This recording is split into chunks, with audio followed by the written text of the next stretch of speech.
For non-Indonesian speakers, you can find English subtitles on the video. Halo, aku Nengah Krisnarini, konselor dan fasilitator sound healing dari Soundly Within. Aku percaya semua orang itu cukup dan layak. Tapi, pengalaman hidup buat kita ngerasa sebaliknya dan bikin kita nggak betah jadi diri sendiri. Simak podcast ini di mana kita ngebahas hal-hal yang bantu bebasin kita dari pemahaman keliru itu, supaya bisa hidup nyaman dalam diri. Remember, you are enough and worthy. Halo semua, selamat datang di episode kedua Nyaman Dalam Diri. Aku Nengah. Gimana nih kabarnya? Semoga kalian semua selalu happy dan sehat ya. Mungkin dirimu bingung ngelihat judul episode podcast ini kok nyeleneh banget. Kalau diterjemahin ke bahasa Indonesia jadi bersyukurlah sebelum bersyukur itu dilarang. Aneh ya? Soalnya memang si Nengah lagi belajar bikin judul yang clickbait. Jadi mohon dimengerti ya pemirsa. Dan buat yang penasaran inspirasi di balik judul podcast ini, mungkin beda generasi sama diriku. Jadi pada zaman dahulu kala tuh ada sebuah grup lawak legendaris Warkop DKI yang slogan mereka tuh tertawalah sebelum tertawa itu dilarang. Terus tadi sempet googling, kenapa sih kok slogannya gitu amat ya? Ternyata ada masanya mereka ngerasa harus hati-hati pas ngelawak dan mikir, duh jangan-jangan suatu saat ketawa aja bakal dilarang.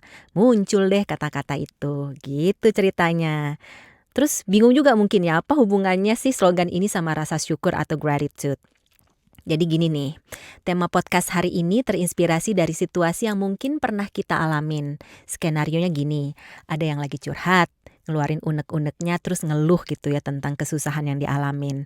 Terus yang dengerin nanggepin dengan bilang, wah itu mah gak seberapa, di luar sana ada banyak yang lebih susah, coba deh kamu lebih bersyukur. Kalau lagi kayak gitu sebel banget gak sih dengernya, pengen gak sih rasanya kayak kasih bombastic side eyes ala kapibara terus bilang, ya elu orang lagi susah juga ngomong begitu. Mungkin selain sebel ada rasa bersalah yang muncul juga karena ngerasa jangan-jangan yang dibilang dia emang bener ya. Ngerasa bersalah karena udah ngambil resiko buat ngeberaniin diri cerita, buat reaching out ke orang lain, terus ternyata menurut orang lain itu cerita kita gak valid. Karena ada banyak hal dalam hidup kita yang mesti disyukurin. Tapi ya bukan tapi ya, jadi dalam konteks ini sebenarnya ngeluh atau misuh-misuhnya yang dilarang, bukan bersyukurnya. Namanya juga judul clickbait ya, mohon maaf nih pemirsa. Tapi ya kalau misalnya dibilang yang nganjurin bersyukur itu salah 100% gak bisa dibilang gitu juga sih. Mungkin aja dia ngerasa khawatir kalau yang curhat bakal tenggelam lebih dalam lagi dalam pergolakan batinnya. Terus jadi dia mikir yaudah deh mending anjurin aja bersikap positif dengan bersyukur. Tapi pendekatannya aja yang gak tepat, malah nganjurin untuk nyuakin pergolakan batin yang ada, maksain diri harus bersyukur, jadi ujung-ujungnya toxic positivity. Ada sebuah peristiwa signifikan dalam hidup yang bikin aku ngerti kenapa gratitude atau rasa syukur itu sebenarnya sangat bermanfaat dan dianjurkan. Ini ceritanya sedih dan sebenarnya aku tuh berat banget buat cerita tapi ngerasa memang perlu. Mungkin aku bisa narik nafas dulu ya biar bisa fokus. Jadi diriku itu anak bungsu dari 2 bersaudara dan aku deket banget sama kakak laki-laki yang lebih tua 2 tahun namanya Gede. 10 tahun yang lalu tahun 2013 Gede berpulang di bulan April tepatnya tanggal 18 dan salah satu alasan kenapa aku launching podcast Nyaman Dalam Diri ini tanggal 18 April 2023 karena pengen jadiin ini sebagai tribut buat dia. Pas kejadian itu di tahun 2013 pas nyadar kalau Gede udah berpulang, aku tuh histeris banget selama beberapa saat karena aku bener-bener shock. Kepulangan Gede ini bener-bener gak diduga. Tapi tiba-tiba ada rasa syukur yang hadir, tumbuh dan menguat. Dan rasa syukur ini gak berusaha menggantikan duka yang ada, tapi kayak nemenin gitu. Kebetulan waktu itu kan aku masih pakai Twitter dan aku langsung nge-tweet untuk kayak mengekspresikan betapa bersyukurnya aku punya kakak yang luar biasa seperti Gede dalam kehidupanku. Karena itu yang aku rasakan saat itu. Walaupun sedih yang mendalam tapi aku juga sekaligus bersyukur karena dikasih kesempatan buat jadi adik dari seseorang yang hatinya begitu besar yang luar biasa baiknya. Terus di penghujung 2021 ada peristiwa duka yang mendalam lagi. Saat itu aku harus kehilangan kucingku, Mimi, dan 2 minggu kemudian aku kehilangan gugukku, Sepit. Waktu itu tuh aku saking sedihnya dan saking capeknya berduka ya. Aku tuh kayak nolak gitu. Aduh, nggak mau nangis udah capek 2020, 2021 nih penuh sama kesedihan gitu ya. Banyak yang berpulang karena COVID dan yang lainnya. Pokoknya kayak nolak, nggak mau, pokoknya nggak mau nangis. Tapi seberapa kerasnya aku berusaha, akhirnya jebol juga pertahananku dan aku pun nangis. Di sela-sela nangis, tiba-tiba keinget masa-masa bareng sama Sepit gitu. Waktu itu kami suka keliling kompleks sama bareng-bareng di malam hari. Terus kalau pulang sampai rumah dia suka nyambut aku dengan senyuman lebar dan kibasan ekornya. Pernah dia juga nemenin aku servis mobil dan dia duduk manis aja terus di dalam mobil.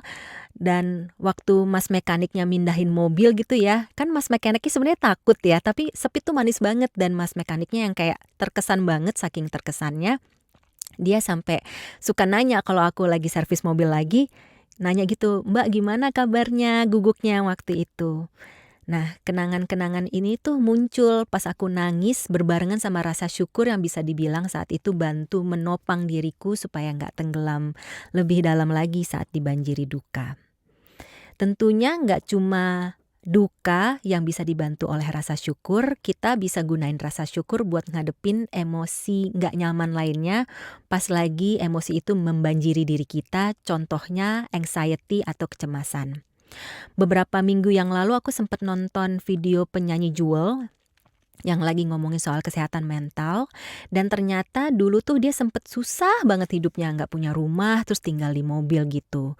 Dan pas dia lagi mumet banget dengan pergulatan batinnya di mobil, dia tuh kayak nyadar, oh kayaknya gue bakal kena serangan panik nih bentar lagi. Terus dia langsung sigap dan berusaha pakai rasa syukurnya untuk bantu ngelewatin badai itu gitu. Syukur-syukur bisa mencegah serangan panik. Tapi pada saat yang bersamaan logikanya yang kayak, emang kita bisa menyukuri apa saat ini, kan kita menggelandang gitu kan, gak punya rumah.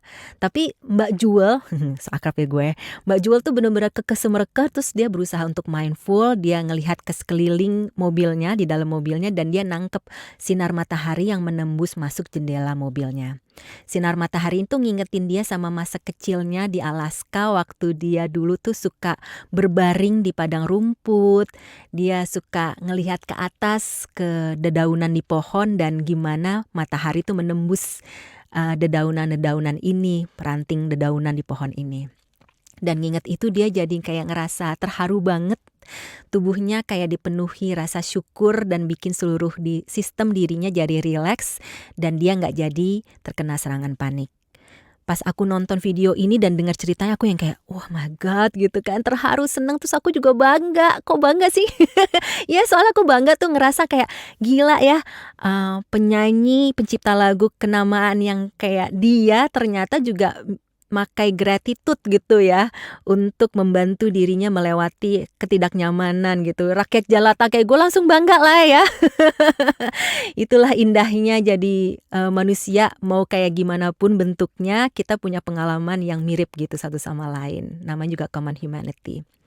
Terus di video itu juga Jewel cerita kalau ada banyak riset-riset yang menunjukkan manfaat dari rasa syukur gitu. Salah satunya artikel dari research.com yang aku share di deskripsi di bawah. Nah, kita udah ngeliat nih banyak banget kan manfaat dari rasa syukur. Jadi bersyukurlah sebelum bersyukur itu dilarang, tapi jangan sampai kita membohongi diri dan maksain diri untuk bersyukur karena itu toxic positivity. Nah, tadi sempat kan kita ngebahas sebenarnya yang nganjurin buat merasa bersyukur itu nggak 100% salah, tapi pendekatannya aja yang bisa diubah. Dari kisahku dan Mbak Jewel yang tadi sudah kuceritakan, mungkin kayak gini nih pendekatannya. Bayangin tangan yang ini tuh rasa syukur, sementara ini kita yang lagi kayak dibanjiri ketidaknyamanan. Kita gunain rasa syukur ini bukan untuk menghapus atau bypassing atau mengeliminasi rasa yang gak nyaman, tapi untuk menopang kita saat kita melalui ketidaknyamanan ini. Gitu loh, jadi bukan bypassing gitu. Karena bypassing itu sebuah heal yang mustahil. Gak mungkin gitu. Yang ada kita malah menyangkal ketidaknyamanan yang kita rasakan, terus kita kubur dan kita pendam ketidaknyamanan itu.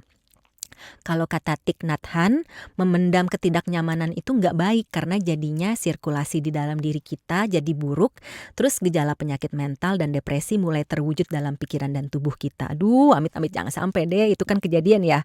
Jangan sampai iman kita diruntuhkan oleh tuntutan toxic positivity ini. Oh iya, dari tadi ngomongin toxic positivity itu apa sih? Nih aku izin ngutip dari verywellmind.com ya. Toxic positivity adalah keyakinan bahwa tidak peduli seberapa buruk atau sulitnya suatu situasi, orang harus mempertahankan pola pikir positif. Di Verywell Mind juga bilang, meskipun bersikap optimis dan berpikir positif itu bermanfaat, toxic positivity menolak semua emosi yang sulit atau nggak nyaman demi penampilan yang ceria dan positif yang seringkali nggak sesuai sama kenyataannya. Nah, ini dari alodokter.com, dia bilang melihat sesuatu hal dengan positif memang baik, tapi kalau dibarengin dengan menghindari emosi negatif, hal ini justru dapat berdampak buruk bagi kesehatan mental. Persis ya kayak kata Thich Nhat Hanh. Jadi jangan sampai deh mendem-mendem gitu. Seru ya kayaknya juga kalau kita bahas soal toxic positivity di episode podcast ini berikutnya. Tapi kalau ditanya persisnya kapan sih bakal keluar itu episodenya, masih belum tahu nih, maaf ya, harus nunggu wangsit dulu. Tapi biar gak ketinggalan, jangan lupa subscribe. Boleh gak tuh bridgingnya yang aku bikin? Terus rencananya kalau gak ada Aral Melintang, episode baru muncul setiap 2 minggu sekali. Jangan lupa ya sekali lagi buat like dan komen video ini, tunjukkan dukungannya untuk podcast ini dan juga share videonya ke handai taulanmu.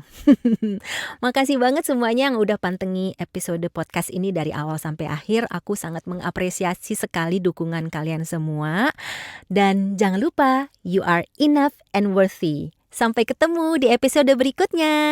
Dadah. Terima kasih sudah mendengarkan Nyaman Dalam Diri bersama Nengah Krisnarini. Podcast ini bersifat edukasional dan tidak dapat menggantikan arahan dan saran terapis atau tenaga kesehatan profesional lainnya. Sampai ketemu di episode berikutnya.